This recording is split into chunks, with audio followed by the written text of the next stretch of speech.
ഞാൻ ഇന്ന് ഉണ്ടാക്കാൻ പോകുന്നത് ഉണക്ക നെത്തോലിയും കൊണ്ട് ഒരു ഗ്രേവിയാണ്. അതിന് ആവശ്യത്തിനുള്ള സാധനം ഉള്ളി വന്നിട്ട് 5 ഉള്ളി എടുത്തിട്ടുണ്ട്. പിന്നെ തക്കാളി 6 അരിഞ്ഞത്, വെളുത്തുള്ളി ചതച്ച് വെച്ചത്, മല്ലിയിലയും കരുവേപ്പിൻ്റെ ഇലയും കൂടി ഉള്ളത്, പിന്നെ 1.5 സ്പൂൺ മുളക് പൊടി, കടുക്, മഞ്ഞൾപ്പൊടി, എണ്ണ, ഉപ്പ്, ആവശ്യത്തിനുള്ള ഉപ്പ്. നെത്തോലി 1/4 കിലോണ് എടുത്തിറക്കണത്. ഞാനിതാ ചട്ടി വെക്കാൻ പോണു കൂട്ടാൻ ഉണ്ടാക്കാൻ, നെത്തോലി കൂട്ടാൻ ഉണ്ടാക്കാൻ. ഇന്ന് ഞാൻ ഉണ്ടാക്കാൻ പോകുന്നത് നെത്തോലി ഗ്രേവിയാണ്. അതിന് ആവശ്യത്തിനുള്ള എണ്ണ അതാ ഒഴിക്കുന്നു.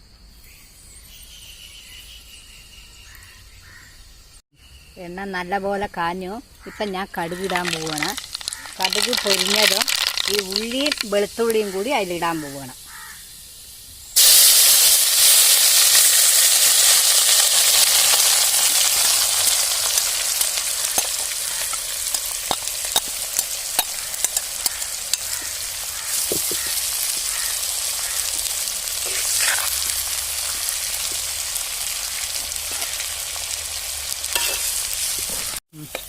ഉള്ളി നല്ലപോലെ ചുവന്ന് കഴിഞ്ഞു.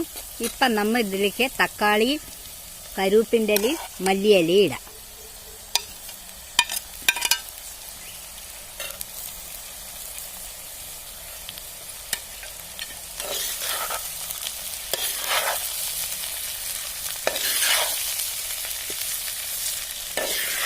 ഇന്നിപ്പം ഞാൻ നെത്തോലി ഇടാൻ പോവുകയാണ്. ഇതൊരു 4-5 പ്രാവശ്യം ഞാൻ കഴുകിയിട്ടുണ്ട്. ഇതിൻ്റെ തല എടുക്കാൻ പറ്റില്ല, കാരണം വളരെ ചെറുതായത് കാരണം. ഇതിനെ അങ്ങനെ നമ്മൾ ഈ തക്കാളിയുടെ കൂടെ ഇടാം.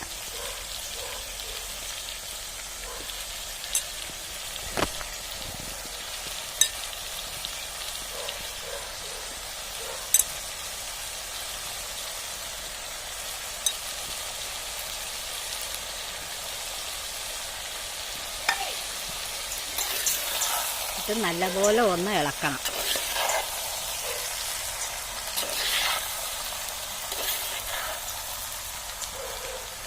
ഇതൊന്ന് വതങ്ങിയിട്ടുണ്ട്. ഇപ്പം ഇതിലേക്ക് ഞാൻ 1.5 സ്പൂൺ മുളക് പൊടിയാണ് ഇടാൻ പോണത്. 1.5 സ്പൂൺ ഇട്ടുണ്ട്. 1 ടീസ്പൂണ് മഞ്ഞൾപ്പൊടി, ആവശ്യത്തിനുള്ള ഉപ്പ്. ഉണക്കമീനായതുകൊണ്ട് അതിൽ കുറച്ച് ഉപ്പ് ഉണ്ടാവും, അതുകൊണ്ട് നോക്കി ഇട്ടാൽ മതി, അധികം ഇട്ടുപോയത്. ഇപ്പം ഇത് നല്ലപോലെ ആയിക്കഴിഞ്ഞു. പക്ഷെ ആ തക്കാളിത്തെ വെള്ളം തന്നെ വെന്തോളും. അത് വെള്ളം ഇനി കുറച്ചും കൂടി വറ്റാനുണ്ട്. എന്നതിന് ശേഷം നമുക്ക് ഇറക്കി വെക്കാം. അപ്പോൾ ഈ എണ്ണ മേപ്പെട്ട് വരും. തക്കാളി വതക്കിക്കഴിഞ്ഞാൽ എണ്ണ മേപ്പെട്ട് വരും. അപ്പോൾ ഇറക്കി വെക്കാം. വലിയ നെത്തോലിയാണെങ്കിൽ നമ്മൾ അടച്ചു വെച്ച് ചെയ്യണം. ഇത് വളരെ ചെറുതായത് കാരണം അടച്ചു വെക്കേണ്ട ആവശ്യമില്ല. പിന്നെ വെള്ളം ഒഴിക്കേണ്ട ആവശ്യമില്ല. ഇത് നല്ലപോലെ ആയി. ഇപ്പോൾ ഇതിൻ്റെ മേലെ നമുക്ക് എണ്ണ വരാൻ തുടങ്ങി. ഇനി നമ്മൾ ഇതിനെ ഇറക്കി വെക്കാം. ഇത് നമുക്ക് പരിപ്പ് കറിക്ക്, മോരും ചോറിന്, രസവും ചോറിനൊക്കെ വെച്ച് കഴിച്ചാൽ വളരെ നന്നായിരിക്കും.